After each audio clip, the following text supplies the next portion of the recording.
Assalamualaikum warahmatullahi wabarakatuh. Perkenalkan, saya Fadlan Payudi dari Fakultas Teknologi Pertanian, jurusan Teknologi Industri Pertanian, Prodi Teknik Industri Pertanian, Universitas Brawijaya. Saya berasal dari kelas L dengan NIM 21510030711055. Kali ini saya akan menjelaskan materi memajukan agroindustri Indonesia atau komoditas lokalnya. Apa itu agroindustri? Agroindustri merupakan bagian kompleks dari industri pertanian sejak produksinya bahan pertanian primer, industri pengolahan, atau transformasi sampai penggunanya oleh konsumen itu sendiri. Kemudian agroindustri juga bisa dapat diartikan sebagai kegiatan yang saling berkaitan atau berhubungan dengan internalisasi produksi, pengolahan, pengangkutan, penyimpanan, pendanaan, pemasaran, hingga distribusi produk pertanian itunya sendiri. Sehingga agroindustri merupakan salah satu faktor paling penting dan berpengaruh dalam peningkatan komoditas bagi devisa negara atau negara Indonesia. Berbagai pengolahan agroindustri Indonesia sangat bermacam-macam, mulai dari tembakau, buah-buahan, sayur-sayuran, kemudian kopi dan semacamnya, yang pastinya memiliki intensitas konsumsi tersendiri bagi si konsumen.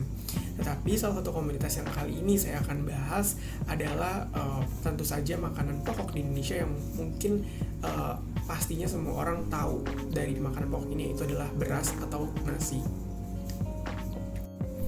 Beras atau nasi berasal dari padi. Nah, apa itu padi? Padi atau Oryzia sativa merupakan salah satu komoditas atau tanaman budidaya di Indonesia yang sangat berkembang dan sangat dijaga oleh perkembangannya oleh negara. Karena padi memiliki banyak varietasnya yang ditanam di sawah ataupun di ladang. Di Indonesia sendiri, tanaman padi memiliki komoditas yang paling penting dan berpengaruh. Karena padi merupakan makanan pokok di Indonesia yang memiliki kandungan baik dan sehat untuk dikonsumsi sehari-hari dalam kehidupan kita. Olahan padi itu merupakan beras.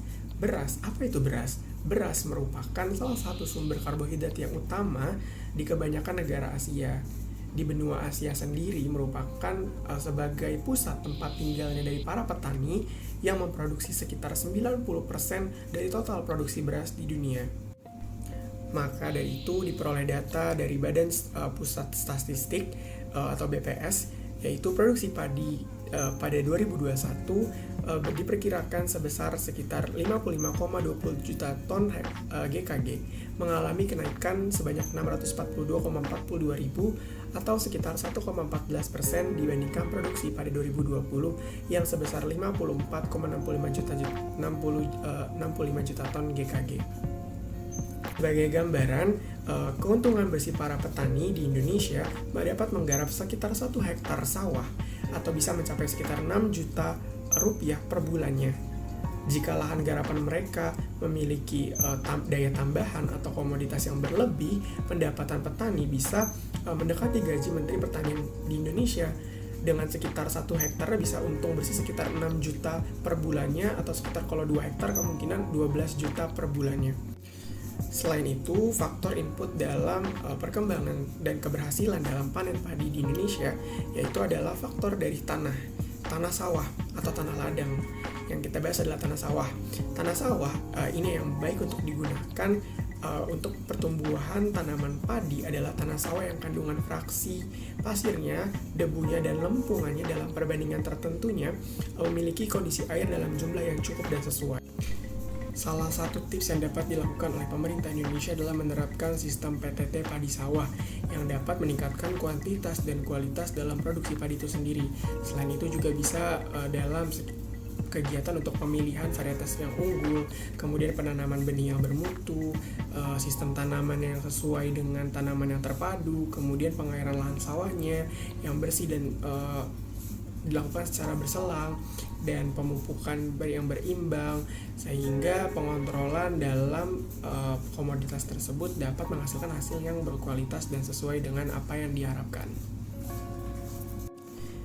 apabila PTT tersebut dilakukan secara berkelanjutan, bukan hanya dapat bersaing dari segi harga dan kualitasnya oleh beras luar negeri, tetapi juga diharapkan dapat membantu untuk menghentikan laju impor beras di Indonesia, sehingga negara Indonesia bisa menjadi negara swambeda beras yang terkenal di dunia nantinya. Dan salah satu sistem PTT padi yang sangat diharapkan yang dapat berpengaruh positif terhadap kemajuan pertanian Indonesia adalah sistem pemupukannya yang seimbang dan sesuai dengan komoditas yang tersedia. Nah, selain dari strategi, selain dari solusi, selain dari data-data yang telah dipaparkan barusan, kali ini adalah manfaat ketika kita mengkonsumsi olahan padi. Nah, apa aja sih manfaat dari mengkonsumsi olahan padi? Yang pertama adalah menyediakan energi, itu sudah pasti tentunya. Yang kedua, dapat mengontrol serta mencegah penyakit-penyakit baik dari dalam maupun luar tubuh. Yang ketiga adalah sebagai obat-obatan, sebagai skincare, perawatan kulit, atau semacamnya. Serta masih banyak lagi kandungan-kandungan dari padi sendiri atau olahannya yang memiliki manfaat yang baik untuk tubuh dan kehidupan kita sehari-harinya.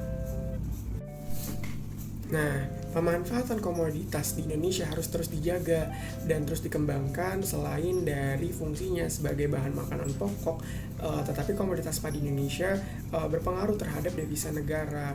Nah, hal utamanya nih adalah ketika apabila kualitas padi itu sendiri dapat berkembang, kemungkinan kualitas daya tahan tubuh kita sebagai konsumen bagi masyarakat Indonesia terjamin, karena apa yang dikonsumsi kita sesuai dan mempunyai kualitas serta kuantitas yang sesuai serta baik untuk tubuh kita sendiri, sehingga masyarakat dapat menjalani kehidupan sehari-hari dengan sehat dan terus bahagia karena mengkonsumsi makanan-makanan yang sehat. Mungkin cukup sekian penyampaian materi mengenai memajukan agroindustri terutama bagi komoditas lokal di Indonesia. Dari saya, kurang lebihnya mohon maaf. Wabillahi taufiq wal hidayah. Wassalamualaikum warahmatullahi wabarakatuh.